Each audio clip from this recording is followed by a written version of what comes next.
Gênesis capítulo 12 diz assim: o Senhor disse a Abrão: saia da sua terra, da sua parentela e da casa do seu pai, e vá para a terra que lhe mostrarei. Farei de você uma grande nação e o abençoarei e engrandecerei o seu nome. Seja uma bênção. Amém? Feche a sua Bíblia, guarde aí no seu lugar por enquanto. Nós vamos usar a Bíblia bastante hoje. Feche os seus olhos, fale com o Senhor. Peça para Ele falar com você nesta noite. Você veio aqui para falar com Deus e para ouvir Deus falando. Então, fale com Ele neste momento. Senhor, essa é a Tua palavra, Deus. Vem, meu Deus, falar ao nosso coração, falar, meu Deus, ao coração de cada um dos que estão aqui, daqueles, meu Deus, que estão em casa. Opera, Senhor, em nossas vidas, Pai, de uma forma poderosa, que as nossas vidas sejam transformadas pelo poder da Tua palavra, pelo Teu Espírito Santo, Pai. Em nome de Jesus é que nós clamamos a Ti, Te louvamos e Te agradecemos. Amém. Diga amém, igreja. Sente-se no seu lugar. Nós lemos aqui a respeito de Abrão, um homem que foi chamado por Deus para sair da sua terra, da sua parentela, da terra dos seus pais, da casa dos seus pais, e ir para uma terra que ele não sabia onde era. Olha que interessante. Deus falou: você vai sair da casa dos seus pais, do meio da sua parentela, da sua família, de onde vive a sua família, e você vai para uma terra que eu ainda vou te mostrar. Imagina o tamanho do desafio. Eu saio, mas para onde eu estou indo? Eu não sei para onde ir. Eu não sei se eu pego a estrada de cá, eu não sei se eu pego a estrada de lá, eu não sei para que rua que eu sigo, simplesmente eu saio. E vou caminhar, e vou andar. Pego as minhas coisas, ponho na mala e vou. Foi assim que Abraão fez. Mas havia uma promessa sobre ele: farei de ti uma grande nação, vou engrandecer o seu nome, vou fazer de você grande. E Abraão, que se tornou Abraão, até ali ele era Abrão, pai honrado, significava o nome dele, mas ele veio se tornar mais tarde Abraão, pai de muitas nações. E ele não tinha filho, não tinha um filho sequer. Mas através dele, uma grande nação se formou. Uma grande nação existe até hoje pela face da terra. Um homem que obedeceu a Deus. Obedecer a Deus às vezes não é fácil. Às vezes Deus fala umas coisas para nós que não fazem sentido. Para nós não faz. Imagina para alguém que cresceu dentro da sua família, como era costume as famílias permanecerem unidas, sem se separarem. Era um costume, era hábito, as famílias não se separavam. Se você for perguntar aqui para algumas pessoas, elas vão dizer: minha família é de tal cidade, de tal lugar, minha família é originária de tal cidade. A família do meu pai, por exemplo, é toda de Campinas, da região de Campinas ali.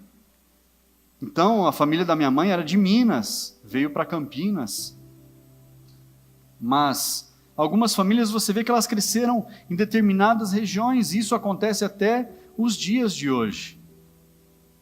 Hoje os filhos saem, de casa para ir estudar fora, para ir trabalhar fora. Hoje é algo que se torna comum, mas naquela época não. Os filhos não saíam, os filhos permaneciam. Eles cresciam ali no meio dos seus parentes. As famílias não se dividiam.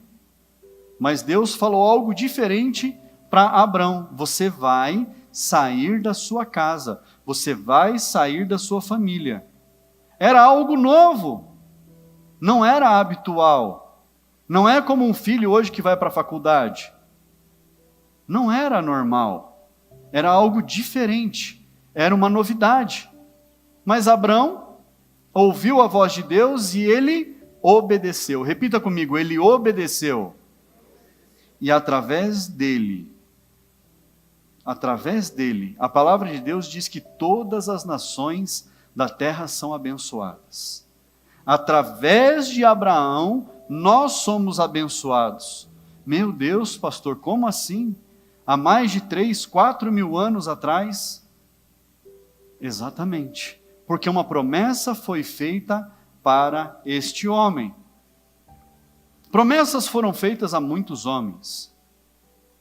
Alguns obedeceram, outros não. Aqueles que obedeceram receberam a recompensa e ela transbordou para os seus filhos, netos, bisnetos e nações. Nós vimos aqui na semana passada, na bênção geracional, um exemplo muito forte de alguém que transbordou algo bom para mais de 540 descendentes. E vimos também o resultado de alguém que passou para a sua descendência, mais de 540 descendentes também, maldição, coisas ruins. Mas aquele que obedece, ele passa à frente, bênção. Amém? Abra sua Bíblia, Jó. Eu vou dar alguns exemplos de pessoas que tiveram sucesso, para você entender como a palavra de Deus, ela se repete com relação às bênçãos sobre inúmeras pessoas. Jó capítulo 42, Jó capítulo 42.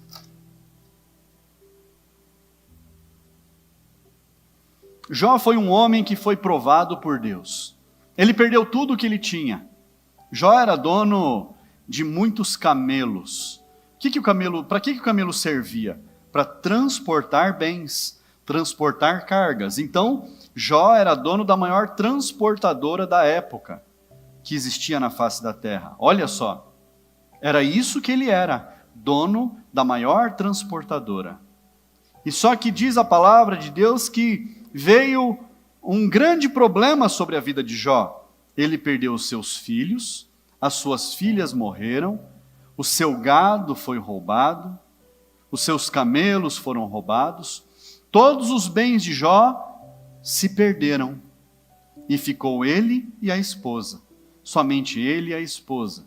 E o livro de Jó fala de uma tratativa de Deus com Jó. Os amigos de Jó enfrentando ele, acusando ele, e Jó ali se defendendo e dizendo que ele não havia feito nada, mas que ele permaneceria firme. E em Jó 42, 12, diz assim, 42, versículo 12, o Senhor abençoou o último estado de Jó, mais do que o primeiro. Ele veio a ter 14.000 ovelhas, 6.000 camelos, 1.000 juntas de bois e 1.000 jumentas. Também teve outros 7 filhos e 3 filhas. Jó teve a sorte dele restaurada. Mas ele precisou fazer algo. Jó precisou fazer algo em sua vida para ter a sua sorte restaurada. Ele precisou orar pelos seus amigos. Olha que interessante isso. Quando Jó orou pelos seus amigos, aqueles que estavam acusando ele de ter feito coisas erradas, Jó foi abençoado por Deus. Quantas vezes pessoas vêm diante de nós, nos acusam, querem nos diminuir, querem colocar culpas nas nossas costas que não nos dizem respeito, e às vezes a gente passa uma vida amargurados com essas pessoas, querendo que essas pessoas se afastem de nós, tirando da presença dessas pessoas os nossos familiares, porque essas pessoas não merecem estar perto da gente. Quando a palavra de Deus diz que se nós oramos pelos nossos amigos, pelos da casa, pelos familiares, que bem tem nisso? Quando nós deveríamos também orar pelos nossos inimigos, orar por aqueles que nos causam dor, orar por aqueles que querem fazer mal para nós. E quantas vezes a gente quer agir com a nossa própria mão, fazer justiça com a nossa própria mão? Mas nós deveríamos orar, assim que deveria ser. E Jó teve a sua sorte restaurada, Jó teve o dobro de tudo aquilo que ele tinha antes. Todos os bens, a família, tudo em Jó foi 2 vezes maior do que ele tinha antes, depois que ele passou a orar pelos seus amigos. Olha só, um homem de sucesso. 1 Crônicas, abra sua Bíblia. 1 Crônicas, um outro exemplo que eu quero te dar. 1 Crônicas, capítulo 4, versículos 9 e 10. 1 Crônicas 4, versículo 9 e 10. Diz assim: Jabes foi mais ilustre do que seus irmãos. A sua mãe deu-lhe nome de Jabes, dizendo, porque com dores o dei à luz. Jabes invocou o Deus de Israel, dizendo, ó, quem dera que me abençoasses e expandisses o meu território, que a tua mão esteja comigo, preserva-me do mal, para que não me sobrevenha a aflição. E Deus lhe concedeu tudo o que tinha pedido. Só tem esse texto na palavra de Deus que fala a respeito deste homem chamado Jabes. Somente este texto fala a respeito desta pessoa, que ele era menor do que os seus irmãos, que ele era oprimido, mas ele faz uma oração a Deus, e Deus faz dele maior do que os seus irmãos. Deus faz de Jabes mais ilustre da sua família, por causa de uma oração que Jabes fez. Às vezes, a gente fica batendo em ferro frio. Deus, por quê? Deus, por quê? Deus, por quê? Deus, por quê? Você já percebeu que Deus não responde por quê? Quem já percebeu? Deus não responde por quê? Por que Deus? Por que Deus? Tem gente que fica pedindo, perguntando a vida inteira, Deus, mas por quê? Deus, mas por quê? Por que Deus? Deus não responde o porquê. Deus não responde. Nós é que temos que saber o porquê. A gente tem que se virar nos 30. Isso não quer dizer que Deus te abandonou. Muito pelo contrário. Deus quer que você reaja. Fala para quem está do seu lado, Deus quer que você reaja. E não fique perguntando por quê. Como é que você tem que orar a Deus? Eu não sei por quê. Começa daí. Eu não sei por que isso está acontecendo. Mas Deus, se o Senhor me abençoar, se o Senhor me livrar, como seria bom. Senhor, me livra. Senhor, dá a vitória. Senhor, me faz prosperar. Senhor, me faz ter sucesso. Senhor, me faz eu ficar livre desses problemas. A sua oração tem que ser uma oração de ação, de atitude. Aí tem gente que fica, ó céus, ó vida. Não é? Tinha um personagemzinho que ficava no passado assim, ó céus, ó vida, se lamentando. Jabes, ele era oprimido. O nome dele diz que a mãe dele deu o nome dele porque ele foi parido com dores. Porque com dores o dei à luz. Jabes significa aquele que veio por causa de dor.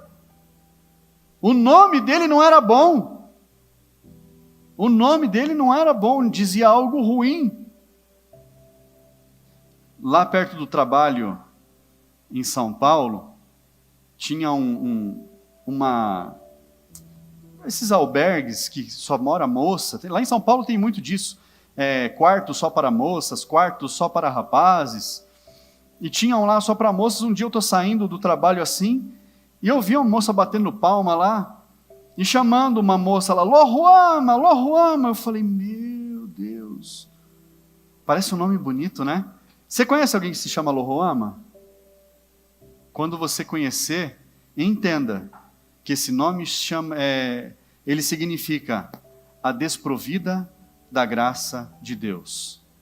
Em outras palavras, desgraçada. Esse é o significado do nome. A pessoa pega a Bíblia e fala, eu achei um nome na Bíblia, vou dar para o meu filho o nome. Eu vou colocar esse nome na minha filha. E não sabe o significado. Desprovida da graça de Deus. Fora da graça. Desgraçada.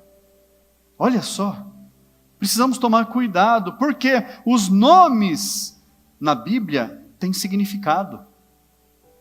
Todos eles têm significado. E nós precisamos saber como chamar os nossos filhos.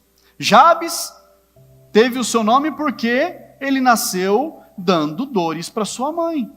E por onde ele passava, todo mundo sabia que a mãe dele tinha sofrido no parto. Olha só, que dureza. Carregava no nome a origem. Mas ele fez uma oração, pediu para Deus: quem dera me abençoasses e expandisses meu território. Olha só, pediu para ser abençoado e para que as suas terras aumentassem. Que a tua mão esteja comigo. Pediu que a proteção de Deus estivesse sobre ele.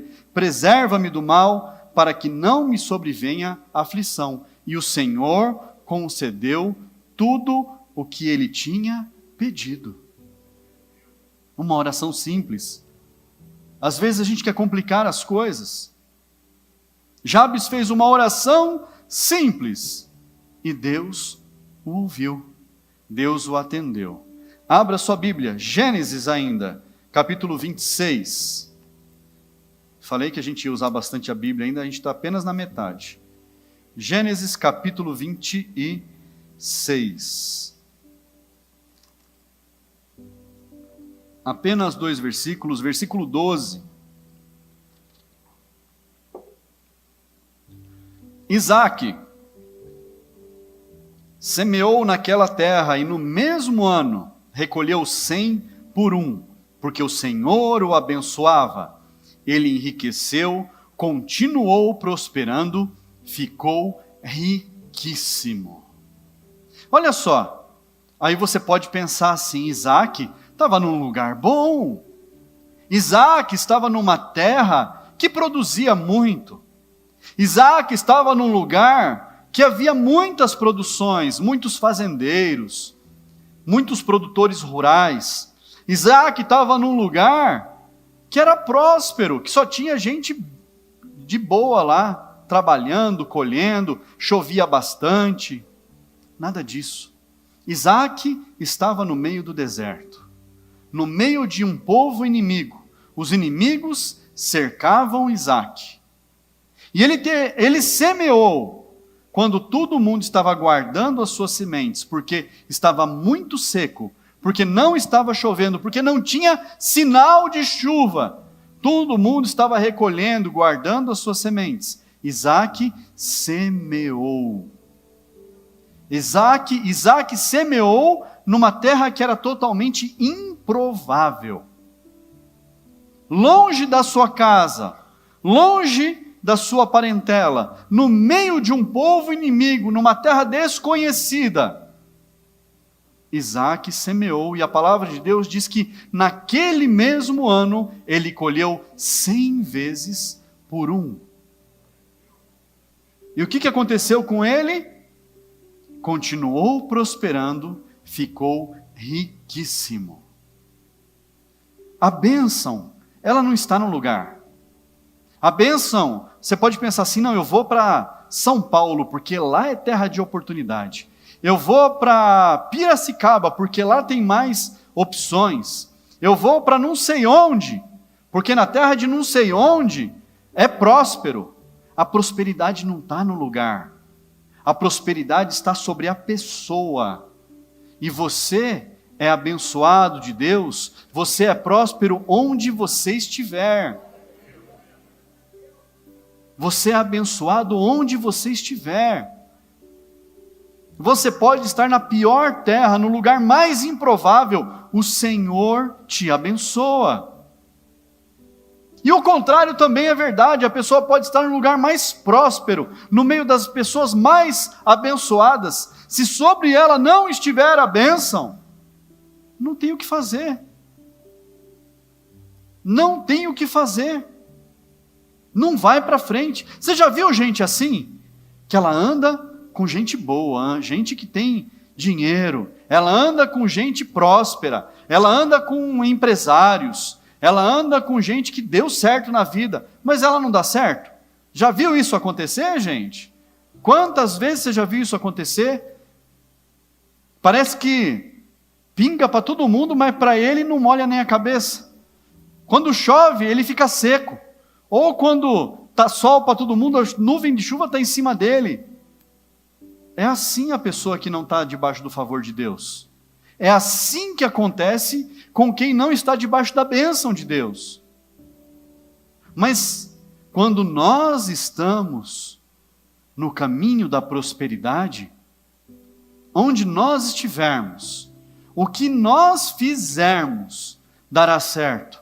Tudo aquilo onde você tocar as suas mãos será abençoado. Mas você precisa estar no caminho da prosperidade. 1 Crônicas, vamos voltar lá para Crônicas. 1 Crônicas, capítulo 29. Olha só. 1 Crônicas, capítulo 29, versículo 3. Fala a respeito de um homem chamado Davi. Todo mundo conhece a história de Davi. Davi que matou o gigante Golias. Versículo 3 diz assim: E ainda, porque amo o templo de meu Deus, o ouro e a prata particulares que tenho, dou para o templo de meu Deus, além de tudo o que preparei para o santuário. Somente até aí. Olha só, Davi era um menino pobre, sua família endividada. Davi era um entregador de queijo do pai dele para os irmãos que estavam na batalha, no campo de batalha. E ele viu uma oportunidade. Deus colocou diante dele a maior oportunidade da vida dele. Um gigante chamado Golias. Um homem preparado para a guerra. E Davi, um menino, ele não admitiu que aquele gigante falasse as coisas que ele estava falando.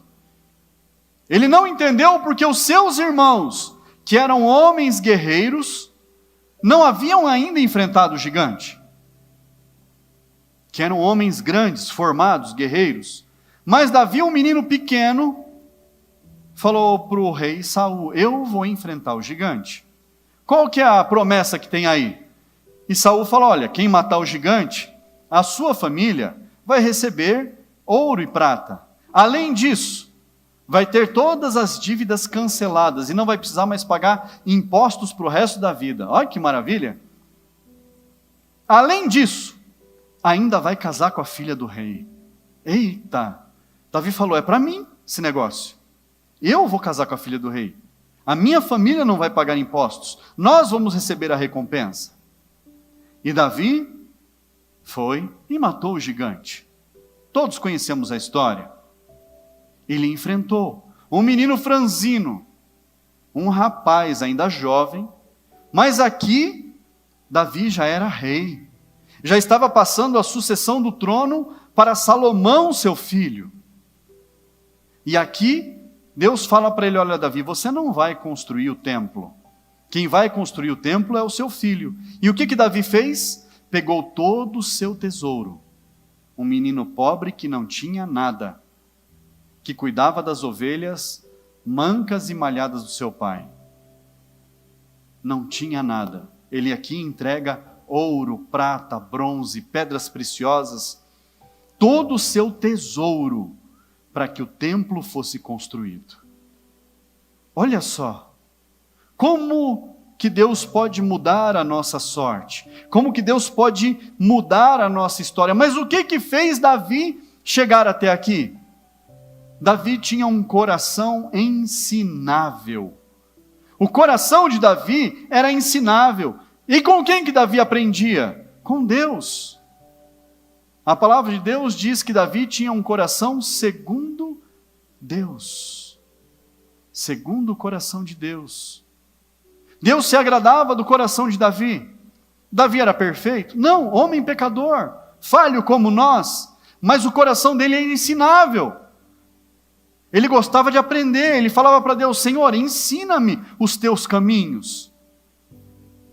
Ensina-me por onde eu tenho que andar, como eu tenho que andar. E Davi prosperou. Davi ficou muito rico. Repita comigo, Davi se tornou muito rico. Volta lá em Gênesis, capítulo 30. Você viu que a gente está vendo algumas pessoas aqui, né? Gênesis, capítulo 30. Pastor, quando é que vai falar de mim? Escreve a sua história.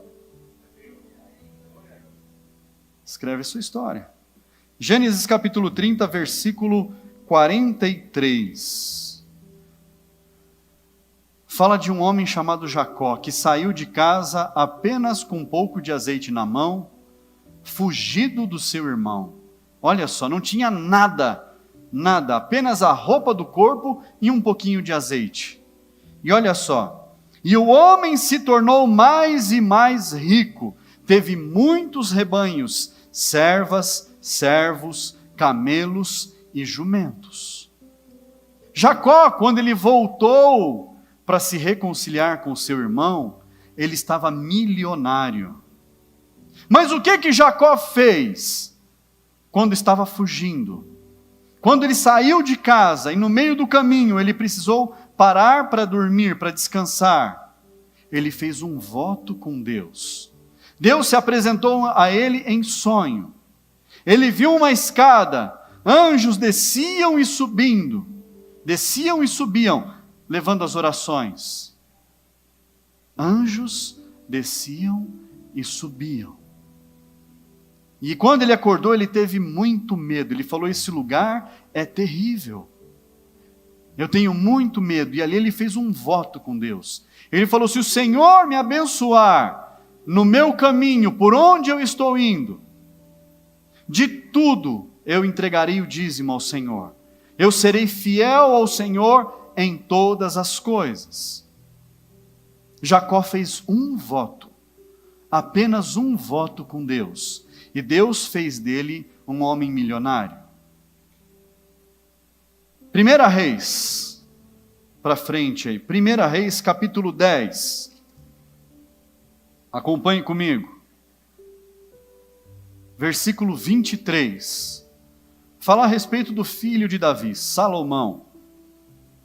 1 Reis 10, 23, diz assim: assim, o rei Salomão excedeu a todos os reis do mundo, tanto em riqueza como em sabedoria. O que fez Salomão ficar bilionário? Porque a palavra de Deus diz que Salomão se tornou o homem mais rico de todo o mundo. O homem mais rico do mundo, o homem mais sábio do mundo. E a gente escuta por aí a respeito da sabedoria de Salomão, dos ensinamentos de Salomão. Como que ele se tornou tão sábio? Como que ele se tornou tão rico? Ele não foi atrás de dinheiro, ele foi atrás de sabedoria. Quando foi construído o templo do Senhor, quando foi construído o palácio, Davi se prostra diante de Deus e fala, Senhor, o seu povo é muito grande, tem muita gente aqui para eu cuidar. Deus, me dá sabedoria para eu poder cuidar bem de todo esse povo, me dá sabedoria para eu poder fazer as coisas certas. Senhor, me dá sabedoria para eu não ser injusto, me dá sabedoria para eu agir com amor, para eu tratar a todos muito bem, para eu cuidar bem do povo que é teu, Senhor. E Deus ouviu a oração de Salomão e disse, porque você não me pediu nem riquezas, nem a morte dos seus inimigos, e nem nada disso, além de tudo que você está me pedindo, eu vou te dar ainda riquezas, seus inimigos vão sucumbir diante de você, não se achará pessoa mais sábia diante de você. Deus deu a Salomão o que ele não pediu, porque ele buscou aquilo que era a melhor coisa. Salomão buscou aquilo que era correto. Salomão buscou aquilo que era o mais importante, cuidar daquilo que pertencia a Deus. E Deus fez dele o homem mais sábio e bilionário. Pastor, e quando é que vai falar de mim? A palavra de Deus diz assim: naquilo que eu tenho prometido para vocês, em todas as coisas, eu tenho o sim. Todas as promessas que Deus tem para a sua vida, tudo que Ele tem prometido para a sua vida, Ele tem o sim para você. O Senhor, Ele quer que você seja feliz em todas as coisas. O Senhor quer que você vá bem em todas as áreas da sua vida. O Senhor quer que você prospere em tudo na sua vida. Essa campanha que nós vamos iniciar, o caminho da prosperidade, é para que você seja próspero. Mas a gente não está falando apenas de finanças. Tem gente que acha que prosperidade é dinheiro no bolso. Esses estão bastante equivocados. É também, mas não é apenas. Porque o dinheiro por si só não resolve os problemas. Os problemas são resolvidos aqui. Os problemas são resolvidos aqui. O dinheiro está aqui, ó. Não é aqui que o problema é resolvido. Entendeu? É aqui, na mente e no coração. E é através da mente e do coração que aqui pode ficar cheio. Que o seu bolso pode ficar cheio. E quando eu falar de bolso com você, não pense apenas em dinheiro. Pense em prosperidade, em sucesso, em vida feliz, em casamento abençoado, em relacionamento com os filhos bom. Porque não adianta nada a gente ter dinheiro e a família está destruída. Não adianta nada a gente ter bênção financeira e não ter um bom relacionamento com os filhos. Do que adianta o homem ganhar o mundo inteiro e perder a sua alma? Esse não é o objetivo. Mas Deus não nos colocou nessa terra para nós sermos infelizes. Deus não nos colocou nessa terra para nós sofrermos. Todos estes homens aqui que nós lemos são homens de Deus, e ricos, abastados, prósperos, felizes, abençoados. Pastor, mas a palavra de Deus diz que é mais difícil, é mais fácil um camelo passar pelo buraco da agulha do que um rico herdar o reino dos céus. Mas o rico, que a palavra está dizendo, não é apenas aquele que tem dinheiro, é aquele que confia no dinheiro. E aí está uma diferença entre você e os outros que não conhecem a Deus. Aí está a diferença entre aqueles que servem a Deus e os que não servem a Deus. Aqueles que servem a Deus, eles são gratos por aquilo que Deus dá. Aqueles que não servem a Deus, confiam que aquilo que eles têm é mérito próprio e que aquilo ali resolve todos os problemas. E não é assim que nós pensamos. E quando nós não depositamos a nossa confiança na nossa sabedoria, nos nossos bens, no nosso patrimônio, naquilo que Deus nos dá, mas nós depositamos a nossa confiança tão somente no Senhor, Ele nos abençoa para que nós tenhamos mais. Porque quando nós tivermos mais, isso não vai nos tirar do caminho. Isso não vai fazer com que a gente se enfraqueça. Somente vai ajudar a gente a acelerar o passo para estar cada dia mais na presença dEle e à disposição dEle e abençoando todos os que precisam ser abençoados.